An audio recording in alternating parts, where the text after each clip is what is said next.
আসসালামু আলাইকুম গাইস, সবাই কেমন আছেন? আশা করি ভালো আছেন, আমিও ভালো আছি। তো এই দেখেন একটা জায়গায় আসছি, এই দেখেন একটা ঘাস কাটার লোক আছে, নিচে আরও আছে। তো আমি তার কাছে একটা কথা জিজ্ঞাসা করবো, দেখি সে কি বলে। ভাই আসসালামু আলাইকুম। হ্যাঁ, আপনার সাথে একটু কথা বলতে চাই, সমস্যা হবে কি? না, অবশ্যই। আচ্ছা, আপনি যে এই মেশিনটা চালাইতেছেন, এই মেশিনটার ওয়েট হবে কত? এই মেশিন আপনার খালি মেশিন আছে 20 কিলোর মতন। জি, আর এর মধ্যে 2 লিটার তেল লয় 22 কিলো। 22 কিলো, এভারেজে 22 কিলো মতো ওয়েট হয়। ও আচ্ছা, তো আপনি আসছেন কত বছর ধরে হচ্ছে? আমি আসছি 4 বছর আর কি, 3.5 বছর শেষ। জি। 4 বছরে পড়ছে আর কি। 4 বছরে পড়ছে আর কি।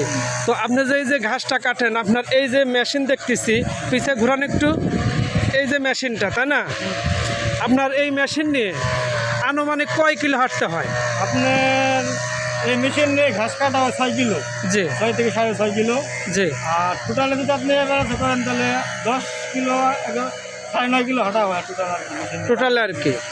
তো আপনার কাছে এই যে 20 কিলো 22 কিলো নিয়ে যে হাঁটতেছেন, নতুন যারা আসে এদের কিরম লাগতে পারে? এদের প্রথম অবস্থায় 5-6 মাস খারাপ লাগবে, তখন মনে করি বিদ্যুৎ আসলে অনেক কষ্টে, আচ্ছা অনেক রোদ, অনেক শরীরের মতো রোদ করে, আচ্ছা। অনেক খাড়া করা রোদ, অনেক খারাপ লাগবে প্রথম জি। পরে আস্তে আস্তে মানুষ হয়ে আর কি শরীরে যদি মিশা যায় তাহলে ঠিক আছে, আর না মিশে তাহলে তাদেরকে যে কোনো দিন বিদেশ থাকে তাদের কষ্ট হবে।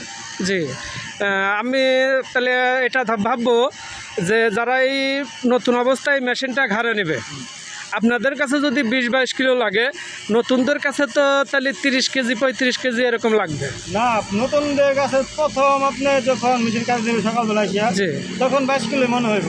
আচ্ছা। যখন আধা ঘন্টা ঘাস কাটবো, জি। তখন কেন মেশিন মনে হবে 100 কিলো। 100 কিলো মানে দিন যত যাইব তত মনে হবে যে মেশিন ভারী হয়ে গেছে। বাড়াইবো, যতক্ষণ কাটবো সময় যাবো তখন মেশিনের ভাত আস্তে ভারী হইবে। জি দাদা, ধন্যবাদ, ভালো থাকবেন। আশা করি পরবর্তীতে আবার চেষ্টা করব। আসসালামু আলাইকুম গাইস, সবাই ভালো থাকবেন, আল্লাহ হাফেজ।